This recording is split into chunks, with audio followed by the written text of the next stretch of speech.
ആശങ്കയുയർത്തുന്ന മറ്റൊരു നീക്കവുമായി US president Donald Trump.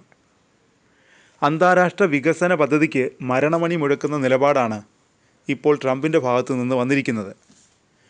ലോകമെമ്പാടുമുള്ള US agency four international ഡെവലപ്മെൻറ്റിലെ ജീവനക്കാരെ കൂട്ടത്തോടെ പിരിച്ചുവിടുകയാണ് അമേരിക്ക. UN-ൻ്റെ സഹായ പദ്ധതികൾക്കുള്ള ഫണ്ടിംഗ് നിർത്താനും ആരോഗ്യമേഖലയിലേക്കുള്ള സംഭാവന അവസാനിപ്പിക്കാനും തീരുമാനിച്ചതിന് പിന്നാലെയാണ് ട്രംപിൻ്റെ പുതിയ നീക്കം. അമേരിക്കയുടെ പണം രാജ്യത്തിൻ്റെ ഖജനാവിൽ തന്നെ സൂക്ഷിച്ച് അമേരിക്ക ഫസ്റ്റ് എന്ന നയം ഊട്ടിയുറപ്പിക്കുകയാണ് ട്രംപിൻ്റെ ലക്ഷ്യമെന്ന് വ്യക്തം.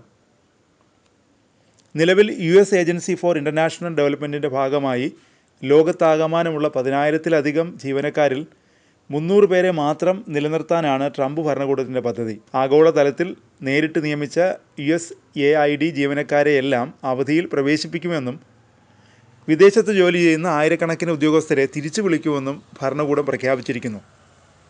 ട്രംപിൻ്റെ അടുത്ത അനുയായിയായ ഇലോൺ മസ്കിൻ്റെ നേതൃത്വത്തിൽ നടക്കുന്ന സർക്കാർ പുനഃസംഘടനാ പദ്ധതിയുടെ ഭാഗമായാണ് USAID ജീവനക്കാരെയും വെട്ടിക്കുറയ്ക്കുന്നത്. മറ്റ് രാജ്യങ്ങൾക്ക് വിദേശ സഹായവും വികസന സഹായവും നൽകുന്ന ഒരു US സർക്കാർ ഏജൻസിയാണ് United States agency four international development.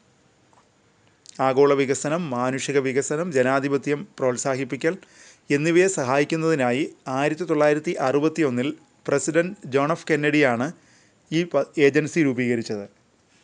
African ബ്യൂറോയിലെ 12 പേരും ഏഷ്യൻ ബ്യൂറോയിലെ 8 പേരും ഉൾപ്പെടെ ഏജൻസിയിലെ 294 ജീവനക്കാരെ മാത്രമേ ജോലിയിൽ നിലനിർത്തൂ എന്ന് റിപ്പോർട്ടിൽ പറയുന്നു. ട്രംപിൻ്റെ നടപടി അതിരുകടന്നതാണെന്നാണ് 6 വർഷത്തിലേറെ USAID തലവനായി സേവനമനുഷ്ഠിച്ച ബ്രയാൻ ആറ്റ്വുഡ് പറയുന്നത്. ജീവനക്കാരെ കൂട്ടത്തോടെ പിരിച്ചുവിടുന്നത് ഏജൻസിയെ കൊല്ലുന്നതിന് തുല്യമാണെന്നും അദ്ദേഹം പറഞ്ഞു. നിലവിൽ നിരവധി ജീവൻ രക്ഷാ പദ്ധതികൾ USAID ഏറ്റെടുത്ത് നടത്തുന്നുണ്ട്. ജീവനക്കാരെ വെട്ടിക്കുറച്ച പ്രഖ്യാപനം വന്നതോടെ ഇവയെല്ലാം അനിശ്ചിതത്വത്തിലായി. ഡസൻ കണക്കിന് USAID ജീവനക്കാരെ നിർബന്ധിത അവധിക്ക് വിട്ടു. 100 കണക്കിന് ആഭ്യന്തര കരാറുകാരെ പിരിച്ചുവിട്ടു.